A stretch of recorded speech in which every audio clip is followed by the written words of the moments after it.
Fala pessoal, Felipe Capucci, do canal Seus Direitos e os Planos de Saúde. Sou advogado, atuo na área do direito à saúde, sou autor de 2 livros jurídicos que eu vou deixar na descrição desse vídeo. Nesse vídeo, a gente vai tratar sobre os reajustes anuais dos planos de saúde. Bom, o primeiro ponto é que o contrato de plano de saúde, assim como o contrato, por exemplo, que você tem com a TV a cabo, com a concessionária de energia, que fornece, né, eletricidade para sua residência, são contratos contínuos, né? Então, a cada 12 meses vai incidir algum tipo de reajuste nesse contrato. E com os planos de saúde não vai ser diferente. Só que, em relação aos planos, tem diversas especificidades. Então, o reajuste anual ele vai variar de acordo, né, com o tipo de contrato que você tem, ou seja, com o tipo de plano de saúde que você tem.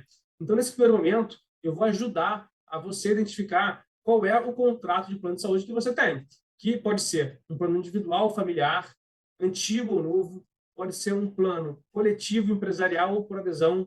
Então, eu vou compartilhar aqui 2 carteirinhas de planos, tá? Uma delas é a minha, e vou mostrar como essas informações aparecem. Bom, essa carteirinha aqui é a minha, tá? Então, já selecionei aqui, né? Deixar bem destacado que o meu plano é individual ou familiar, e aqui embaixo está dizendo o quê? Que ele é um contrato não regulamentado, ou seja, é um contrato que foi feito antes da lei de plano de saúde, ou seja, é um contrato antigo. Tá? Tem regras específicas sobre o reajuste desse tipo de contratos.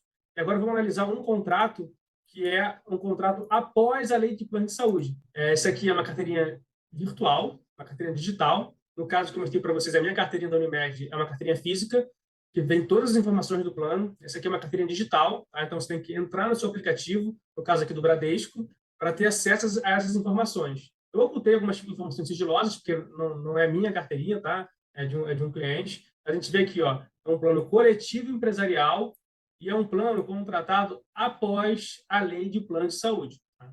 Então, com essas informações, você já vai conseguir identificar o tipo de contrato que você tem. E é claro, se você tiver alguma dúvida, você pode falar comigo, tá? Me mandem mensagem pelo Instagram. Vou deixar tudo aqui, meu Instagram, meus contatos, meu WhatsApp, tudo aqui na descrição do vídeo.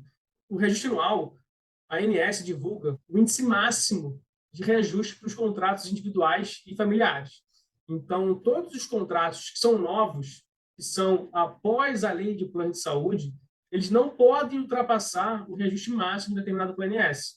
E é um padrão, apesar de, em princípio, só se aplicar para os contratos novos, individuais ou familiares, esse índice máximo é um padrão para que a gente possa entender se os reajustes de contratos coletivos estão ou não estão abusivos, se os contratos individuais antigos, né, familiares antigos, estão sendo reajustados de maneira adequada. Então, assim, apesar de não ser um índice que se aplique a todos os contratos, pelo menos no primeiro momento, é um padrão muito importante, tá, para reflexão.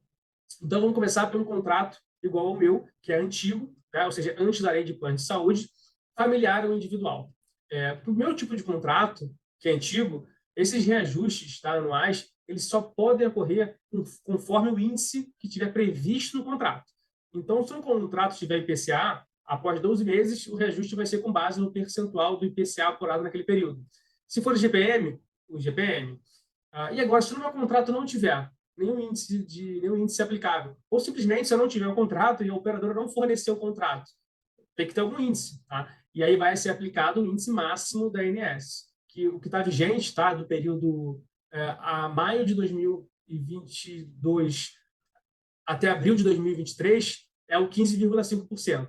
Então, agora em abril, provavelmente vai ser divulgado um novo índice que vai ser vigente de maio de 2023 até abril de 2024. Mas o atual é 15,5%. Então, o meu contrato antigo, que não tem na prática, não tem, tá, um índice previsto no contrato, aplica-se o índice máximo da ANS, que no caso foi de 15,5%.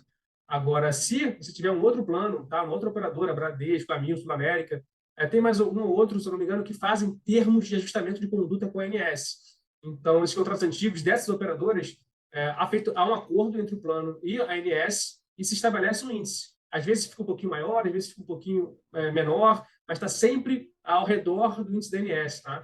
Então, nesse caso, se você tem, né, um contrato antigo dessas operadoras, que é um plano individual ou familiar, vai ser esse o índice que vai ser aplicado, o termo de ajustamento de conduta.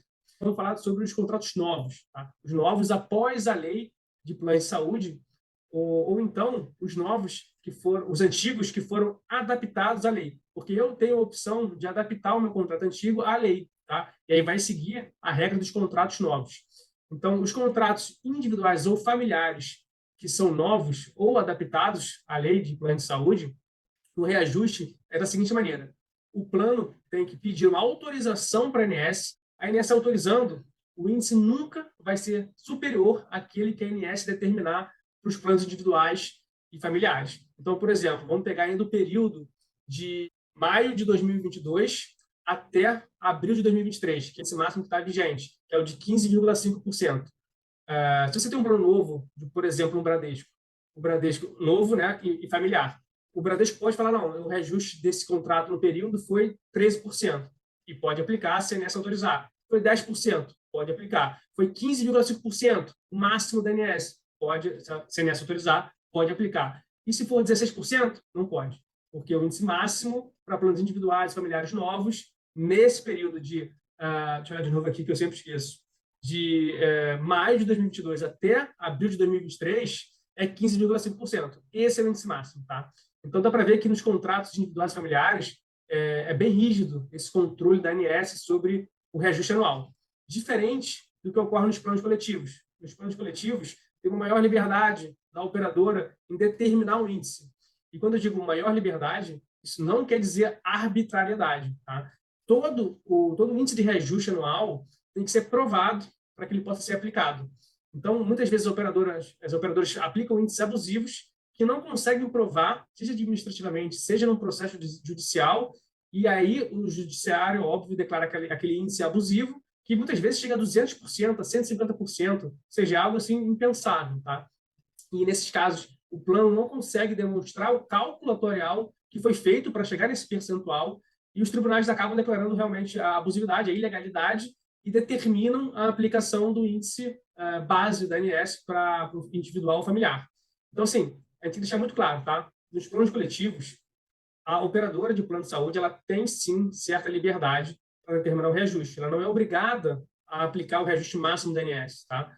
Então, a gente tem isso em mente, que, a princípio, o reajuste pode ser legal. Agora, no caso concreto do seu plano, um reajuste que seja muito superior ao reajuste da ANS, e por isso que eu disse no início do vídeo que o reajuste anual da ANS é um bom parâmetro, apesar de ser só para individual e familiar, é um bom parâmetro para a gente entender se no seu contrato coletivo está tendo ou não alguma abusividade. E por incrível que pareça, quase sempre existe essa abusividade. Tá? E, infelizmente, os consumidores não conhecem seus direitos e não correm atrás deles.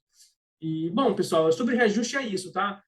Existem algumas questões ainda sobre o plano coletivo empresarial, o plano coletivo por adesão, mas para fins de reajuste, o plano coletivo, as regras são as mesmas, tá? E o único detalhe é que se o seu contrato for coletivo com menos de 30 vidas, a metodologia do reajuste é um pouco diferente. O plano não pode pegar a sinistralidade do seu contrato. Tá? Assim, bem em resumo, na sinistralidade, ou seja, o plano vai pegar tudo que ele recebe, né, de contraprestação mensal que os beneficiários daquele contrato pagam, e vai ver a utilização, quanto foi gasto na utilização daquele contrato para aqueles beneficiários, vai fazer a conta. Se foi mais gasto do que receita, vai ter um aumento percentual respectivo. Se teve mais receita do que gasto, a princípio não tem que ter aumento, inclusive deveria ter uma redução. Mas, enfim. Então, esse é basicamente a realidade do contrato que embasa o reajuste anual. E aí, no contrato com menos de 30 vidas, eventualmente um contrato com 5 pessoas da mesma família, por exemplo, e 2 usem muito o plano. E nesse momento de cálculo, a utilização pode ser tão intensa que, quando for passar um reajuste, o reajuste seria impraticável. Esse reajuste, na verdade, seria uma forma do plano selecionar os riscos do contrato e tornar aquele contrato impossível dos beneficiários arcarem com aquela contraprestação mensal. Isso, na prática, seria simplesmente seleção de riscos. Ou seja, não, o seu contrato é muito caro, eu vou impor esse reajuste e você está fora, porque você não vai conseguir pagar, vai ser inadimplente e eu vou rescindir o contrato. Então, a ANS, verificando essa vulnerabilidade desses contratos pequenos, criou uma regra específica para os planos coletivos com menos de 30 vidas, ou seja, com menos de 30 beneficiários. Nesses contratos, por exemplo, uma Unimed da vida, ela não pode simplesmente pegar a quantidade de uso do contrato pequenininho e fazer esse cálculo. Ela tem que pegar todos os contratos que ela tiver com menos de 30 beneficiários e aí sim fazer o cálculo de receita, né, do arrecadado com o que foi utilizado. E, novamente, pessoal, esse cálculo ele é muito mais complexo. Eu só estou trazendo uma forma simples de compreender como é feito o reajuste anual por sinistralidade. Mas, enfim, a ANS entendeu que, se você considerar apenas um contrato, o reajuste ficaria muito relevante para alguns contratos, que seria equivalente a você simplesmente impor a saída daquele beneficiário. Então, de acordo com o princípio da solidariedade, ou seja, os que não usam tanto arquem com uma parte daqueles custos de quem usa muito, por diversos motivos, por seguridade, por algum tipo de doença específica, enfim, não interessa, tá? Mas, com base no princípio da solidariedade, esse custo é repartido. E, atualmente, talvez você não use tanto. E você pode se sentir, mas, poxa, eu tenho que repartir o custo. Sim, porque daqui a 10, 15, 20 anos, pode ser você que vai estar tendo um intenso uso do plano e você vai ter esses seus gastos repartidos com quem talvez entrou e não gaste tanto. Então, esse é o princípio da solidariedade, que é a base, tá, dos planos de saúde e que tornam viável para todas as pessoas. E é isso, pessoal. Espero que tenham curtido o vídeo, tá? Espero que tenha ajudado vocês a entender um pouco sobre esse reajuste, sobre o reajuste anual. Se tiverem dúvidas, deixem nos comentários. Se tiverem curtido o vídeo, deem like, tá? Compartilhem, se inscrevam no canal, ativem o sininho. E é isso, pessoal. Fiquem bem.